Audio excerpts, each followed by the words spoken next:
I was living in Hong Kong in the 1980s and 1990s, and one of the things we were shuttling around covering was the fall of President Marcos in the Philippines. And so it was effectively a shuttle from Hong Kong to Manila to watch the slow collapse of his government, and then the Cory Aquino and the somewhat tricky time she had when she assumed the mantle of power. So we would go to the Philippines a lot, and I became pretty familiar, particularly with the northern Philippines, Luzon and thereabouts. I think we all did not anticipate, however, the story that would dominate everything in the early 1990s and nothing to do with politics at all. And yet, oddly enough, it did in the end. And that was the eruption of this extraordinary volcano, Mount Pinatubo, which started, it didn't even really look like a volcano. I'd covered Mount St. Helens in Washington State and sort of knew a little bit about volcanoes because I used to be a geologist. And this one was covered in jungle. It didn't have a particularly interesting shape, unlike some of the spectacular southern Philippine volcanoes. But it started in May of 1991, vibrating and doing strange things, and gouts of steam and so forth coming out of it. And then in June, I think it was June the 15th, 1991, there was this titanic eruption. And it was quite extraordinary. You could see it from 100 miles away. This is great torrents of ash and lightning and what they call lahars, streams of mud and ash and so forth. So it was very, very dramatic. But what it did, this volcano, was it covered with ash, many, many feet of greasy, slimy, yellow ash, 2 American military bases, Subic Bay, a huge naval base, which is about 20 miles away to the west, and Clark Air Base, which was about 9 miles away. And this made them non-operational. I mean, Subic was used to evacuate all the Americans, so ships were leaving there. But finally, when the eruption was over, it was apparent that this naval base was useless. It would take months, if not years, to clean it up. And the air base, similarly. And so, I mean, this has a political dimension too, because the Philippine government at the time was in a pretty anti-American mood, and they didn't much want the Americans to be in Subic Bay.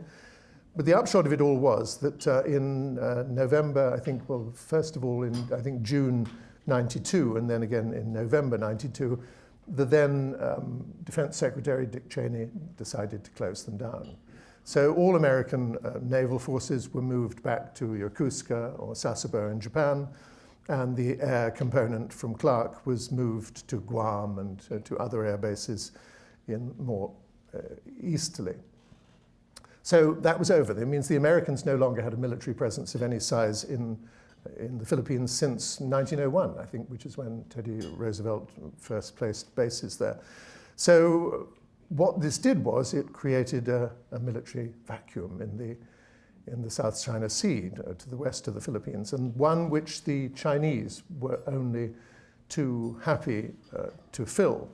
And thus started the sort of the juggernaut of new China maritime policy, which had been concocted by this admiral, Liu Huaqing. Liu Huaqing, a remarkable man, died aged 93 only a couple of years ago. He was actually a PLA general, oddly enough, the general in overall command of the forces in Tiananmen Square on June the 4th, 1989. So a tough, very nationalistic, very, very communist, hardline friend of Mao, friend of all the Chinese leadership.